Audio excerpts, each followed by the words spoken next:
Hello दोस्तों, नमस्कार। स्वागत है आप सभी का।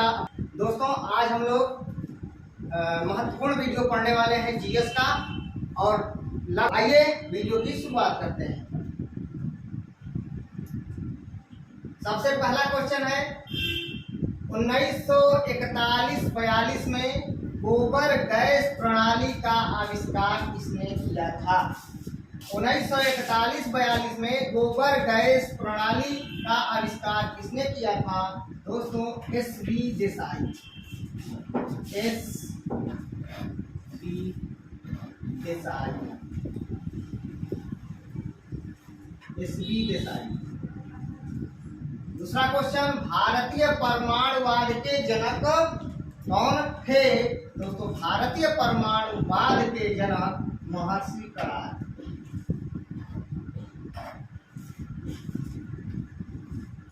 महर्षि करार।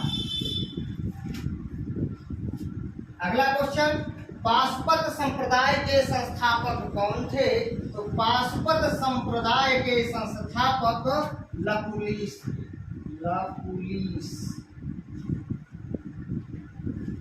पाशुपत संप्रदाय के संस्थापक लकुलिश थे।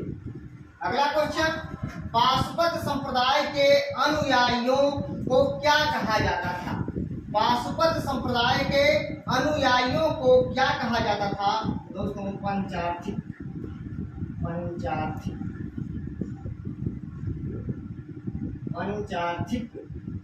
पाशुपत संप्रदाय के अनुयायियों को पंचार्थिक कहा जाता था। अगला क्वेश्चन है, श्रीकर पंडित का संबंध किस संप्रदाय से था? श्रीकर पंडित का संबंध दोस्तों पाशुपत संप्रदाय से था। पाशुपत संप्रदाय।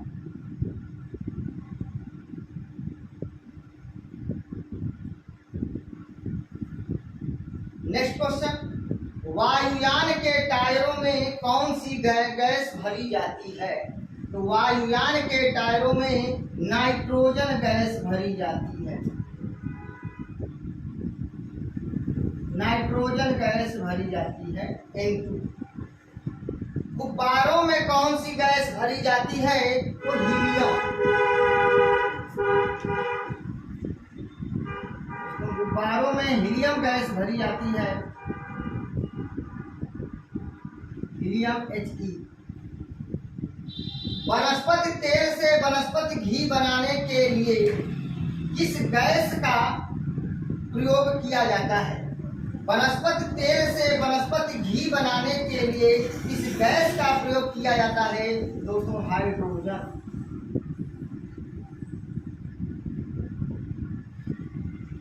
अगर क्वेश्चन पूछे कि वनस्पति तेल से वनस्पति घी बनाने के लिए कौन सी प्रक्रिया कराई जाती है? तो हाइड्रोजनीकरण की प्रक्रिया कराई जाती है। तो दोस्तों, 1941-42 में गोबर गैस प्रणाली का आविष्कार एस.बी. देसाई ने किया था। भारतीय परमाणुवाद के जनक महर्षि करार थे। पाशुपत संप्रदाय के संस्थापक लकुलिश थे। पाशुपत संप्रदाय के अनुयायियों को पंचार्थिक कहा जाता था। श्रीकर पंडित का संबंध पाशुपत संप्रदाय से था। वायुयान के टायरों में नाइट्रोजन गैस भरी जाती है। गुब्बारों में हीलियम गैस भरी जाती है। वनस्पति तेल से वनस्पति घी बनाने के लिए हाइड्रोजन गैस का प्रयोग किया जाता है, प्रक्रिया हाइड्रोजनीकरण। अगला क्वेश्चन है दोस्तों, आग की खोज किस युग में हुआ, किस काल में हुआ? तो पूरा पाषाण काल में हुआ। पूरा पाषाण काल।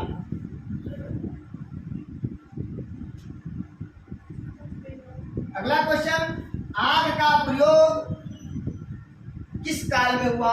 तो आग का खोज पूरा पाषाण काल में हुआ, लेकिन आग का प्रयोग नव पाषाण काल में हुआ। नव पाषाण काल। अगला क्वेश्चन, पहिए का आविष्कार किस काल में हुआ? तो पहिए का भी आविष्कार नव पाषाण काल में हुआ।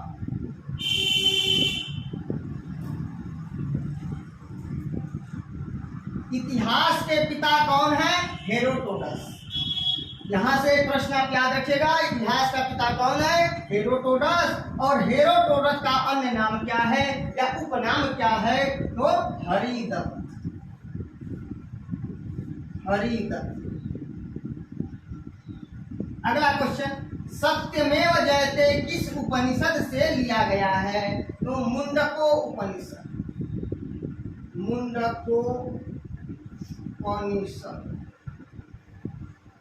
और वेद पूछेगा तो ऋग्वेद हो जाएगा। याद रखिएगा, सत्यमेव जयते किस उपनिषद से लिया गया है? मुंडको उपनिषद। और वेद पूछेगा तो ऋग्वेद। आगे, पर्ल ऑफ साइबेरिया बैकाल ही को कहा जाता है।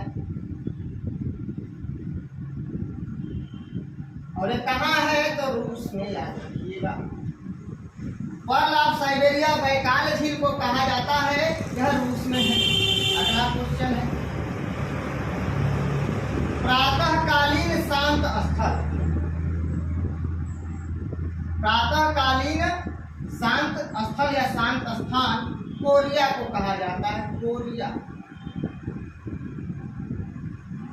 सबनकाया ज्वालामुखी। सबनकाया ज्वालामुखी पेरू में है। माउंट एटना ज्वालामुखी। माउंट एटना ज्वालामुखी इटली में है। इटली। कोलिमा ज्वालामुखी मेक्सिको में है।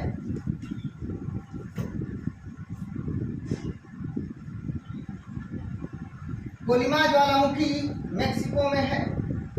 मेरापी ज्वालामुखी इंडोनेशिया में है।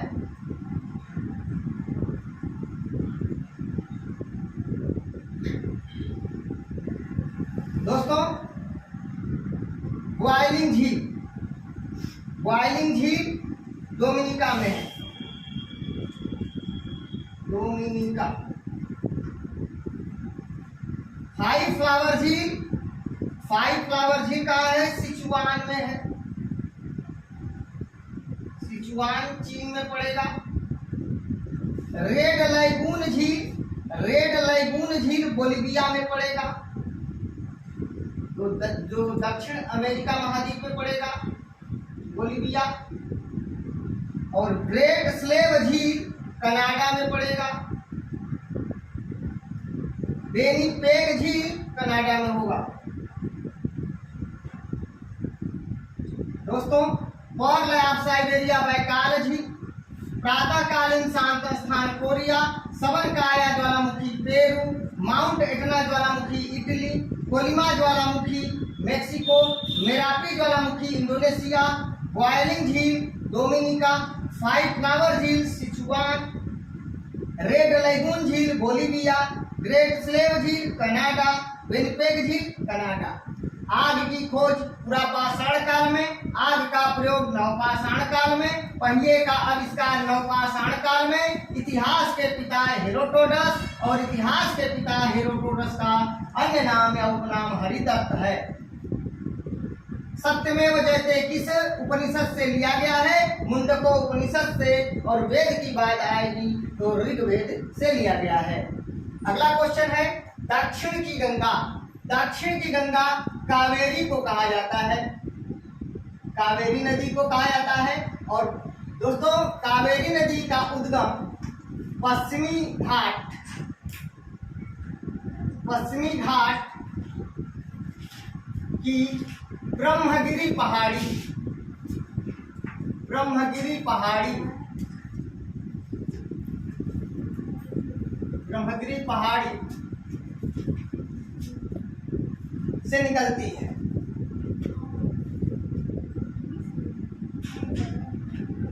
तो ध्यान रखिएगा दोस्तों, दक्षिण की गंगा कावेरी को कहते हैं और कावेरी का उद्गम पश्चिमी घाट के ब्रह्मगिरी की पहाड़ी है। वृद्ध गंगा, दोस्तों वृद्ध गंगा जो है गोदावरी को कहा जाता है। और याद रखिए, गोदावरी का उद्गम महाराष्ट्र के त्रयंबकेश्वर, त्रयंबकेश्वर, त्रयंबकेश्वर की पहाड़ी। तो दक्षिण की गंगा कावेरी को पश्चिमी घाट की ब्रह्मगिरी पहाड़ी से निकलती है, जबकि वृद्ध गंगा गोदावरी को कहा जाता है और जो महाराष्ट्र के त्र्यंबकेश्वर से निकलती है।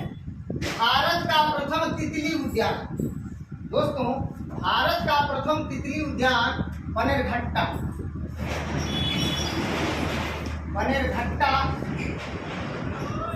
जैविक उद्यान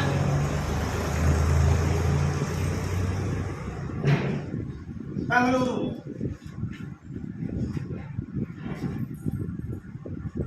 बहुत इंपॉर्टेंट है, भारत का प्रथम तितली उद्यान कहाँ है? बेंगलुरु में है। और उस उद्यान का नाम क्या है? तो बनेरघट्टा जैविक उद्यान। नीति आयोग है, क्या है?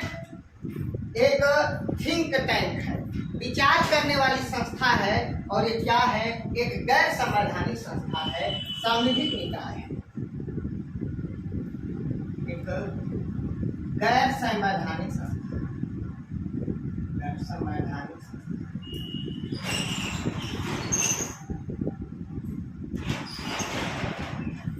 दोस्तों नीति आयोग का पूर्व नाम क्या था? योजना आयोग। योजना आयोग का गठन कब किया गया था? 15 मार्च 1950 को किया गया था। किसने किया था? तो पंडित जवाहरलाल नेहरू के नेतृत्व वाली जो सरकार थी, वह एक संसद के प्रस्ताव द्वारा योजना आयोग का गठन किया गया था। फिर नरेंद्र मोदी ने योजना आयोग को खत्म करके उसके स्थान पर नीति आयोग लाया। नीति का फुल फॉर्म होता है national institution for transforming India. National institution for transforming India, राष्ट्रीय भारत परिवर्तन संस्थान। और यह क्या है? एक गैर संवैधानिक संस्थान है। अर्थात गैर संवैधानिक का मतलब इसका उल्लेख अनुच्छेदों में नहीं है। इसको सांविधिक निकाय भी कहा जाता है। दोस्तों यह एक थिंक टैंक, विचार विमर्श करने वाली संस्था है।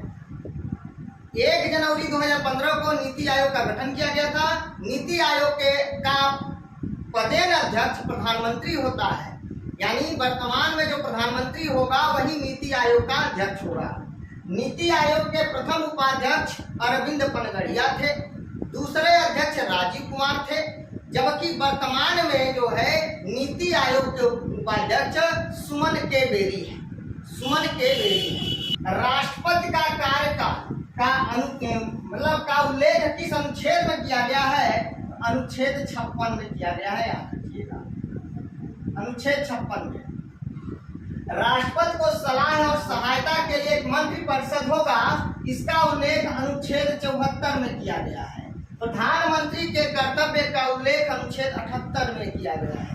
संसद का उल्लेख 79 में किया गया है, 79 में किया गया है। वित्त आयोग का उल्लेख अनुच्छेद 280 में किया गया है, याद रखिएगा। चुनाव आयोग का उल्लेख अनुच्छेद 324 में किया गया है। चुनाव आयोग 324 में, वित्त आयोग 280 में, और राष्ट्रपति को सलाह और सहायता के लिए मंत्रिपरिषद होगा अनुच्छेद 74 में। राष्ट्रपति का कार्यकाल का उल्लेख अनुच्छेद 56 में। महान्यायवादी अर्थात AGI का उल्लेख, अटॉर्नी जनरल ऑफ इंडिया का उल्लेख अनुच्छेद 76 में किया गया है। अनुच्छेद 148 में नियंत्रक महालेखा परीक्षक है, जबकि अनुच्छेद 76 में AGI है। महान्यायवादी भारत सरकार का प्रथम कानूनी अधिकारी होता है, प्रथम विधि सलाहकार होता है। और याद रखिएगा वर्तमान में महान्यायवादी R वेंकटरमणी है, और भारत के प्रथम महान्यायवादी MC शीतलवाड़ थे। याद रखिएगा समय समय पर भारत सरकार को ये सलाह देने का काम करते हैं। इनकी नियुक्ति अनुच्छेद 76 के अंतर्गत राष्ट्रपति करते हैं। ये राष्ट्रपति के प्रसाद पर्यंत पद धारण करते हैं। इनका वेतन जो है 2,50,000 रुपये पर मंथ होता है, 2,50,000 रुपये। इनका कार्यकाल सामान्य तौर पर 6 वर्ष का होता है, लेकिन अगर 65 वर्ष की उम्र हो जाती है तो ये रिटायर हो जाएंगे। 6 वर्ष या 65 वर्ष की आयु तक अपने पद पर बने रह सकते हैं। वैसे ये जो है राष्ट्रपति के प्रसाद पर्यंत पद धारण करते हैं, राष्ट्रपति की इच्छा कर। लेकिन अगर राष्ट्रपति की इच्छा है तो ये 6 वर्ष तक अपना पद ग्रहण कर सकते हैं या 65 वर्ष की आयु तक। राज्यपाल की नियुक्ति राष्ट्रपति करते हैं अनुच्छेद 155 के अंतर्गत। अनुच्छेद 155 के अंतर्गत राज्यपाल की नियुक्ति राष्ट्रपति करते हैं। संविधान संशोधन का उल्लेख अनुच्छेद 368 में किया गया है। संविधान संशोधन का उल्लेख अनुच्छेद 368 में किया गया है। ग्राम पंचायतों का संगठन का उल्लेख अनुच्छेद 40 में किया गया है। ग्राम पंचायतों के संगठन का उल्लेख अनुच्छेद 40 में किया गया है। नागरिकता का उल्लेख भाग 2 में है। नागरिकता का उल्लेख भाग 2 में है और अनुच्छेद 5 से 11 तक है।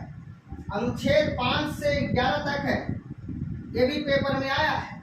नागरिकता का उल्लेख भाग 2 में और अनुच्छेद 5 से 11। मौलिक कर्तव्य का उल्लेख भाग 4A। भाग 4A।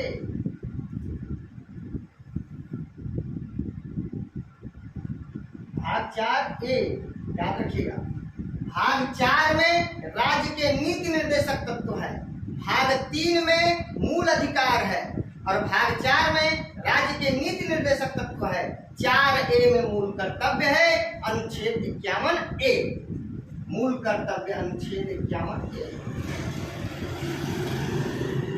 ग्रीन हाउस गैसों की संकल्पना 1824 में जोसेफ फोरियर ने दिया था। फोरियर ने दिया था। ग्रीन हाउस गैसों की संकल्पना 1824 में जोसेफ फोरियर ने दिया था। जंगली गधों के लिए अभयारण्य कहाँ है?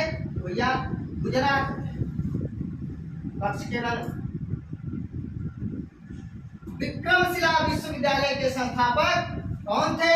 धर्मपाल थे। यहाँ पर एक बात और याद रखें, धर्मपाल किस वंश का था? तो पाल वंश का शासक था। पाल वंश का संस्थापक कौन था? गोपाल था। याद रखिए, पाल वंश का संस्थापक गोपाल था और जो है विक्रमशिला विश्वविद्यालय की स्थापना धर्मपाल ने किया, जो पाल वंश का शासक था। चंगेज खां का मूल नाम क्या था? तेमुचिन। तेमुचिन। बाई चांस अगर तेमुचिन ऑप्शन में ना रहे तो तेमुजिन रहता है। तेमुजिन। तेमुजिन। दोस्तों, चंगेज खां का मूल नाम तेमुजिन या तेमुजिन। नेलांग घाटी कहाँ है? तो नेलांग घाटी उत्तराखंड।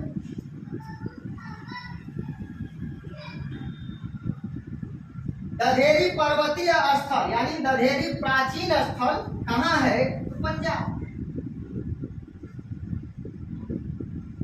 शुक्ला फांटा वन्य जीव अभयारण्य नेपाल में है। शुक्ला फांटा वन्य जीव अभयारण्य नेपाल में है। और महानदी का पुराना नाम क्या है? चित्रोत्पला। चित्रोत्पला, नीलोत्पला, नीलोत्पला।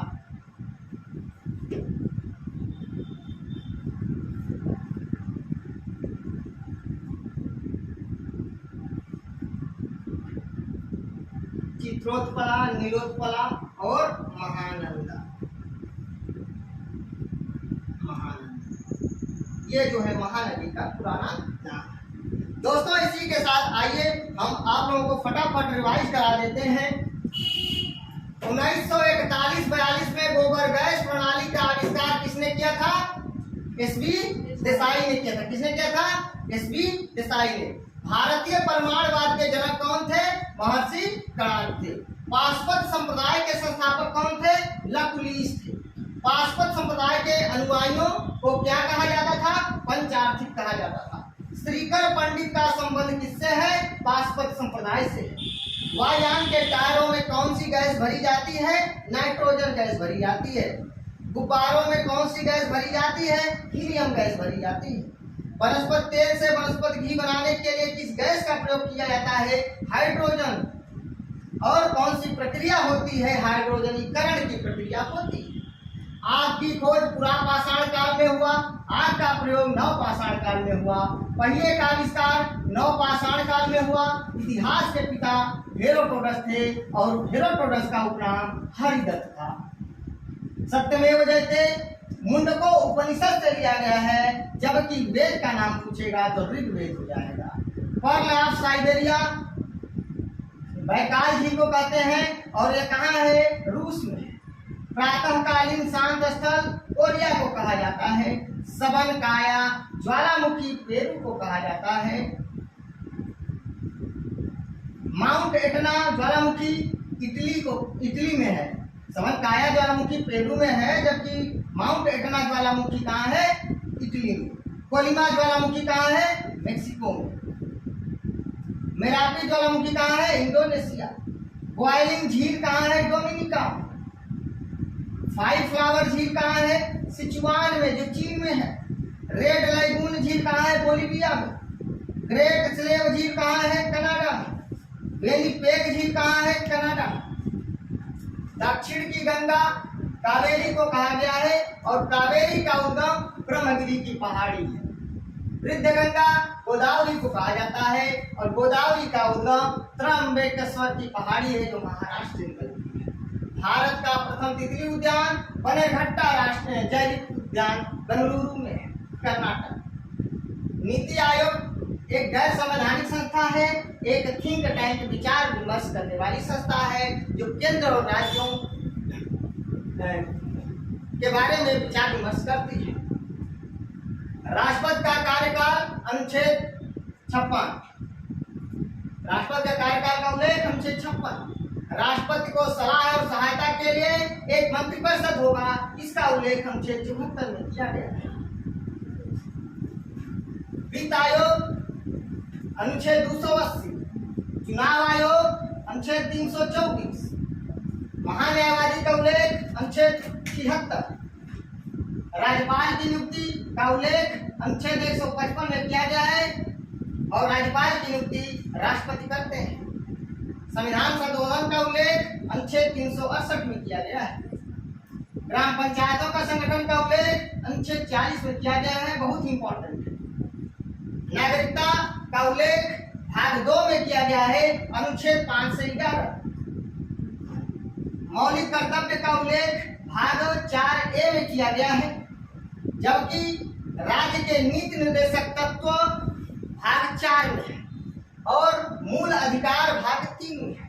दोस्तों, नागरिकता ब्रिटेन से लिया गया है, मौलिक अधिकार अमेरिका से लिया गया है, राज्य के नीति निर्देशक तत्व आयरलैंड से लिया गया है, जबकि मूल कर्तव्य रूस से लिया गया है। संविधान संशोधन दक्षिण अफ्रीका से लिया गया है। तो मूल कर्तव्य अनुच्छेद 4 है, भाग 4 है और अनुच्छेद 51 मौलिक कर्तव्य यानी मूल कर्तव्य भाग 4A और अनुच्छेद 51A में दिया गया है। ग्रीन हाउस गैसों की संकल्पना का उल्लेख ग्रीन हाउस गैसों की संकल्पना 1824 में जोसेफ फोरियर ने दिया था। जंगली गिरोह के लिए गुजरात में अभयारण्य है, कच्छ के रण। विक्रमशिला विश्वविद्यालय के संस्थापक धर्मपाल थे। धर्मपाल पाल वंश से संबंधित थे और पाल वंश के संस्थापक गोपाल थे। चंगेज खां का मूल नाम तेमुजिन था या तेमुजिन। नेलांग घाटी उत्तराखंड में है। दधेरी पर्वतीय स्थल पंजाब में है। शुक्ला फांटा वन्यजीव अभयारण्य नेपाल में है और महानदी का पुराना नाम चित्रोत्पला, नीलोत्पला और महानंदा है। दोस्तों, मैं उम्मीद करता हूँ कि आपको बहुत ही अच्छे समझ में आ गया होगा। आप लोग इसका स्क्रीनशॉट लेना चाहें तो ले सकते हैं।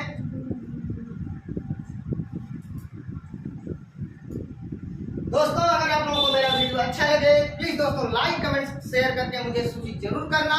मिलते हैं नेक्स्ट वीडियो में, तब तक के लिए नमस्कार, धन्यवाद।